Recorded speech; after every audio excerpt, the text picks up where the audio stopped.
Alright, I just got Fear and Hungry 2 Termina, and it might sound unreal because I'm using a mic now. I just want to try and voice the dialogues or the narration, you know. Mind you, this is my first playthrough. You know, I just tested out like the characters, like just read up on their story, but nonetheless, let's get started to it. I'm gonna be a pussy. I'm gonna play easier mode, okay?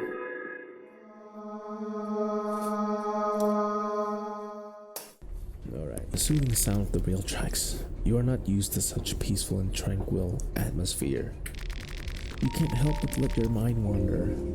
You reminisce what has led you to this point in life. For the majority of your life, you've only known the streets of Vatican City. This is actually the first time in your life you're traveling this far from those narrow and crowded alleyways. Things don't look that fancy elsewhere. Traveling is overrated, you think to yourself. In your earliest memories, you just remember spending time with your parents, but then suddenly you just didn't have parents anymore. You can't remember what happened, but from one point onwards, it was just you and your sister against the world. You were still only 10 years old, but you had to make a living somehow. You know, become a burglar, man. Lockpicking. The Vatican City was full of street kids, similar to you, and in no time you learned the tricks of the trade. You tried your hand in breaking into apartments and stealing all the valuables you could carry. It worked for some time, but too often you got caught in the act, which resulted in you getting beaten up. The streets schooled you hard, but as you grew older, you noticed that you started to tower over those who bullied you before. If someone still tried to do you dirty, you were quickly able to give them a taste of your justice. Because of your size and skills in fighting, you started to attract the attention of the local street gangs that tried to recruit you as their muscle. This never sounded right to you. You had been extorted of your measly salaries too many times. You didn't want to do the same to anyone. But turning down small-time criminals only got you into further trouble. Almost every other night, you'd end up in street fights. At one point, you realized that you were doing more fighting than actual work. Not to mention, that's where you got most of your money too. You started to consider fighting as your job. Maybe it would be worth investing to it more. You started to work out more regularly and follow a strict regimen. You tried to train your explosive power so your strikes would pack more punch. You started doing more push-ups. You used animal carcasses as punching bags at the local butcher, where you worked part-time. You climbed fire escape ladders instead of using stairs, and so on. You managed to increase your strength with a couple of levels in the end. You were doing alright in fights, so much that you started to build a little reputation in the streets. In no time, you moved on to underground boxing rings. There was more money on the table and less danger of the opponent pulling a knife in the middle of the match. While you were busy in the ring, your sister had grown into a beautiful young woman who attracted to all kinds of admirers. It would have meant trouble if it wasn't for your mean reputation. Most low-life thugs in the streets did that they have to answer to you, like they trade anything dodgy. But that didn't mean that there weren't those who tried. She started to get close with a known mobster, Ricardo Accardo. He was the heir to the Accardo branch of the family. The family was an organized body of criminals operating in the Vatican City. In all intents and purposes, the family was a mafia. They also had deep ties to the church, which in turn was running the country.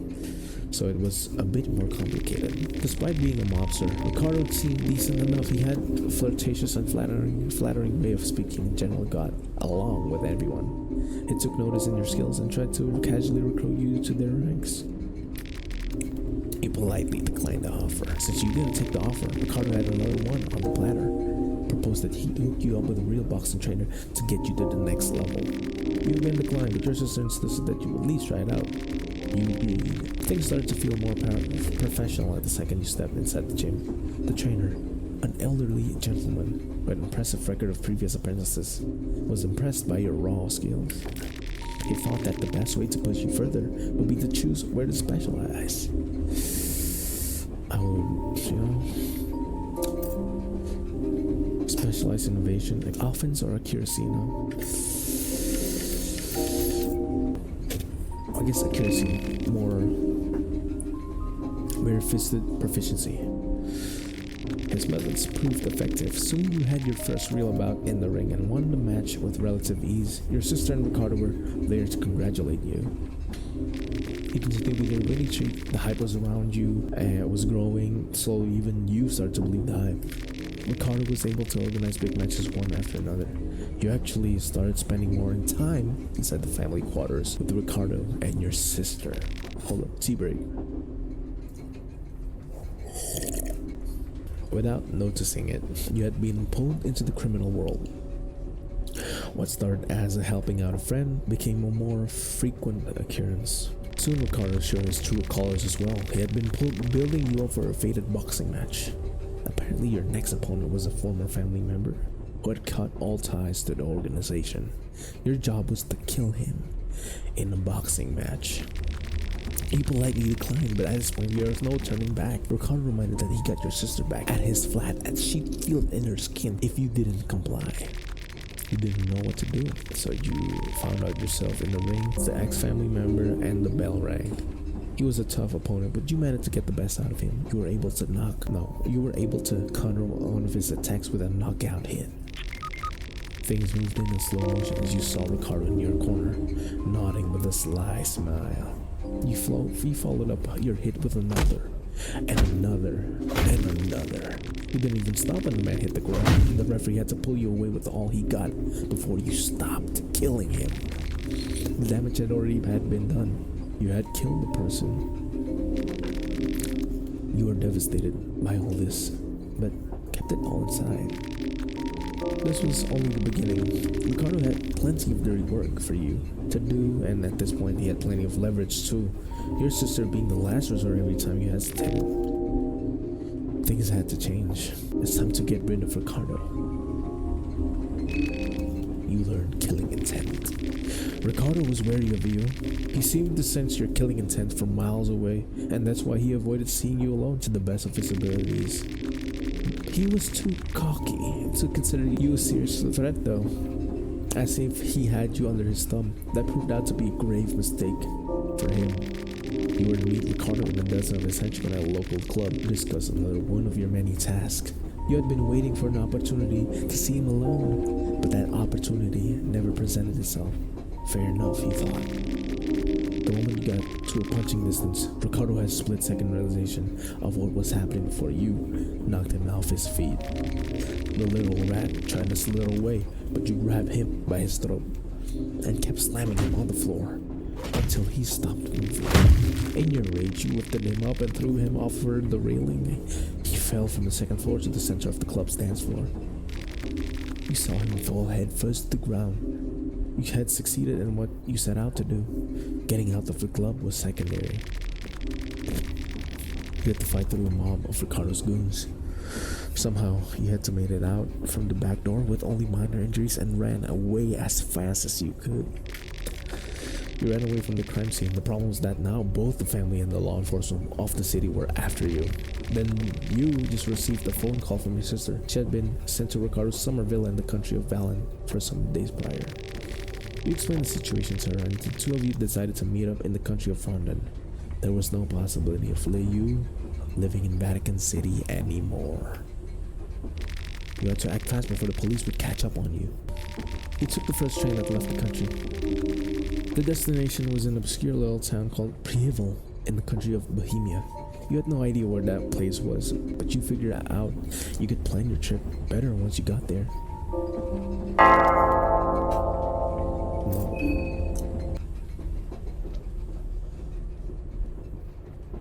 Oh, who's that? You feel someone was watching you while you was slept.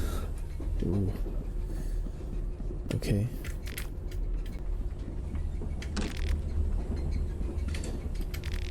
Old pamphlet. Alright. Light blue vial. Oh, that's good. Right. I think like the first game of Termina is awesome. Alright. This place It's not the train anymore. You! I've been looking for you everywhere. Just where did you think you ran off to? Don't you understand the hurry we are in? I don't understand. The eyes of the janitor bulge out from their sockets as his expression intensifies. No one expects you to. You're a stupid human after all. Now get your ass back to the workbench. This is your last chance. Next time it's punishing time. What am I supposed to do? What? You're supposed to assemble new cubes, of course, you clown. As for how, figure it out yourself. If you're not capable of that much, you're beyond hope and useless in every sense of the word. Okay, bro, chill. What you giggling at? There's nothing to see here. Eyes on the cubes. Work! Or I'll rip those eyes out of your pretty face. Why is he naked? The girl in pink just trying to get your attention. Okay. Okay. Is that my sister? I don't know. Where do you think you're going? Oh shit! Okay. Oh shit. Okay. Man, why use you naked, bro?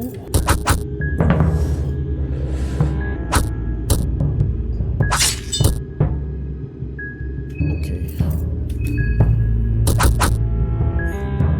Oh yeah. Marco was victorious. Okay, why is the janitor naked, bro? With Cassara. Ooh. Oh. It's getting weird. It's getting weirder.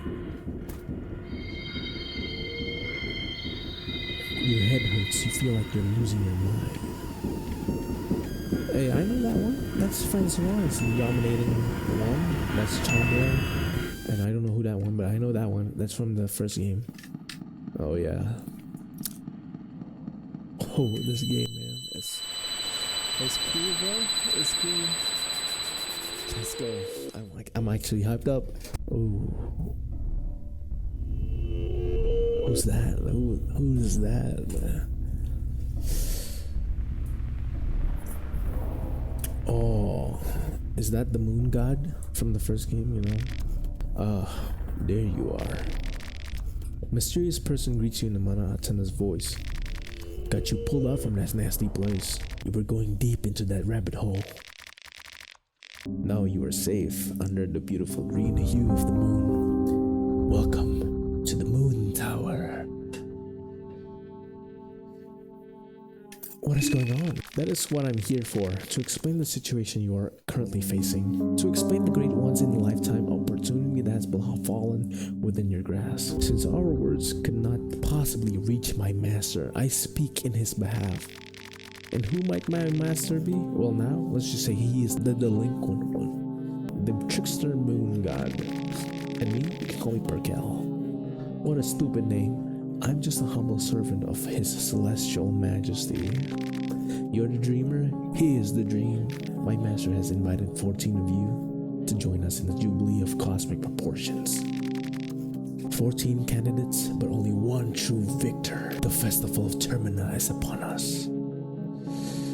What is this festival of Termina? It is a festival to give you, the humans, a peek to grandeur, and a chance to reach for illustrious heights. A festival to end all festivals. This must be very confusing to you. I won't burden you with any more information at this very moment. Just head towards the tower. That is all you need to know for now. I will gladly answer questions once you get there. But until then, let us meet again under the moonlight. Freak. You wake up suddenly. Was it all just a dream? The bloody Cassara on your hand sends a shiver down your spine. Just what is going on? The train. It seems to have stopped.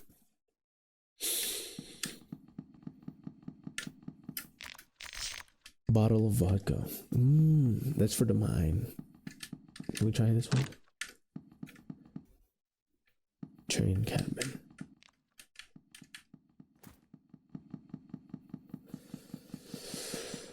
He seems to be completely lost in his own thoughts. I'm late already, so late. An empty suitcase, okay. Nothing. So that must be the best course of action for now. You interrupt the discussion. Oh, the big chat got up. Who are you? What's going on? You must be just as clueless as the rest of us. The train left us all here. At the outskirts of the city. All the train personnel, everyone gone. No explanations. That's troublesome. No kidding. We decided to stay and wait here for a while. Someone has to come for the train sooner or later. So if you're not in a hurry, I recommend just taking a seat inside to relax, buddy. Maybe you can introduce ourselves. My name is Marina. Oh, my name is Olivia. Lovely to meet you all. I bet it's not though. You can call me August. Okay, August. Karin Sauer, a journalist on duty. Hey, I'm Henry. Right now you're Leon Kennedy, bro. And this mystic gentleman over here is Osa. It was Osa, right? I bet that's the yellow mage, man. Silly man. I'm pretty sure it was. We were the first one to wake up. Alright, what are we doing here? Before you came out, we were talking about this. You saw a peculiar nightmare as well, didn't you? I guess. What of it? Everyone saw the same dream before waking up in the train. The moon, the girl in the pink dress, the festival of Termina. So it's not our sister. It all felt too real to pass off as just a dream, right? Not this talk again. We should have asked that army pig, that Bremen pig. He was in way too much of a hurry to leave. I bet he knew something. This smells like a sadistic army experiment. Sounds exactly like something Bremen army would be a part of. They had similar hallucinogens experimented on war prisoners. Now that the war is over, they have got their guinea pigs elsewhere. I wish I had your capacity and fast, but I really have a hard time believing every conspiracy theory floating around. I'm a journalist. I've covered wars, you know. I don't need some flaky eye patch foreigner telling me what's possible and what's not. You haven't seen what I've seen during these past few years.